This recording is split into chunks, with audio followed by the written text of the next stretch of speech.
नमो नमः। हिमसंस्कृतवार्तायां भवतां सर्वेषां स्वागतम्। अहमस्मि कमलशर्मा। सम्प्रति मुख्यवार्ताः श्रूयन्ताम्। बाङ्ग्लादेशस्य प्रधानमन्त्री शेख हसीना द्विदिवसीयायाः भारतयात्रायाः कृते नवदेहलीं प्राप्तवती। सा प्रधानमन्त्री नरेन्द्रमोदी इत्यस्य आमन्त्रणेन भारतयात्रायाः कृते आगता अस्ति।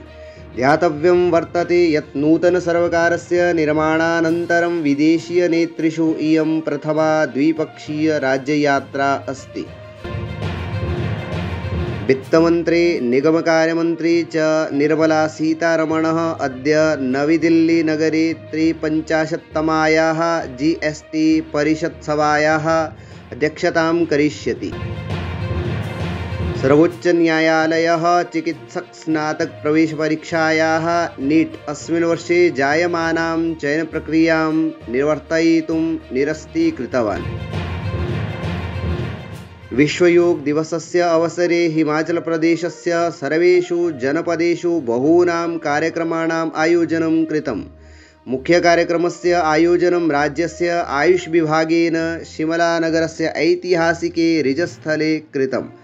तत्र राज्यपालेन शिवप्रतापशुक्लवर्येण सहितं प्रायः 1,000 जनाः योगाभ्यासं कृतवन्तः।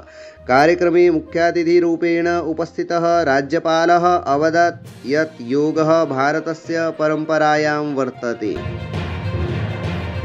हिमाचलप्रदेशे द्विवर्षीयं नर्सरी शिक्षकप्रशिक्षणं कुर्वन्तः प्रारम्भिक बालपालनशिक्षाप्रशिक्षकाः भविष्यन्ति।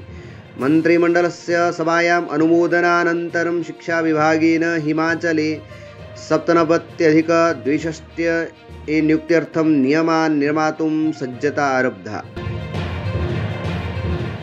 हिमाचल विधानसभा उपनिर्वाचने देहरा विधानसभातः मुख्यमन्त्रिणः सुखविन्दर सिंह सुक्खोः पत्नी कांग्रेस प्रत्याशी च कमलेश ठाकुर नामाङ्कनं पूरितवती। अस्मिन्नवसरे मुख्यमंत्री सुखविन्दर सिंह सुक्खुः कांग्रेस प्रदेशाध्यक्षा प्रतिभा सिंह च उपस्थितौ आस्ताम्। तस्मिन्नेव काले निर्दलीयरूपेण निर्वाचनं प्रतिस्पर्धयितुं घोषितः पूर्व कांग्रेस प्रत्याशी राजेश शर्मा अपि नामाङ्कनसमये उपस्थितः आसीत्। तत्रैव भाजपा प्रत्याशी होशियार सिंह अपि देहरा विधानसभा उपनिर्वाचनार्थं नामाङ्कनं कृतवान्। हमीरपुर विधानसभातः डॉक्टर पुष्पेन्द्र वर्मा अपि हमीरपुरे नामाङ्कनं कृतवान्। इति वार्ताः।